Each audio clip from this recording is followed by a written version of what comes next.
విశాఖ పశ్చిమ నియోజకవర్గంలో YCP MLA అభ్యర్థి ఆడారి ఆనంద్ కుమార్ సతీమణి మాలతి ఎన్నికల ప్రచారం నిర్వహించారు. ఇంటింటికి తిరిగి వైసీపీ ప్రభుత్వ సంక్షేమ పథకాలను ప్రజలకు వివరించారు. గత ఆడారి ఆనంద్ కుమార్ నియోజకవర్గంలో అనేక సేవా కార్యక్రమాలు చేశారని ఆమె అన్నారు.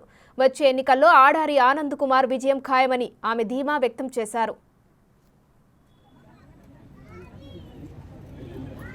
ముంబై అవార్డులో ఇంటింటి ప్రచారం మొదలు పెట్టామండి. ఇక్కడ రెడ్డి వీధి, గొల్ల వీధి, గవర్ల వీధి, గాంధీ నగర్ వీధి నుంచి ఇంటింటి ప్రచారం మొదలు పెట్టాం. ఘన స్వాగతం పలుకుతున్నారు. ఎక్కడికి వెళ్ళా హారతులతో నీరాజనాలు పలుకుతున్నారు. తర్వాత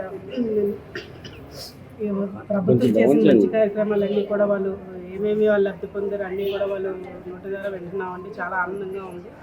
అలాగే గత ప్రభుత్వంలో వాళ్ళు ఏమీ నష్టపోయారన్నది కూడా వివరిస్తున్నారు. ఈసారి డెఫినెట్గా ఆనంద్ గారిని గెలిపించుకుంటామని ఎంతో ధీమాగా అందరూ ఎక్స్పెక్టున్నారు. చాలా సంతోషంగా ఉంది.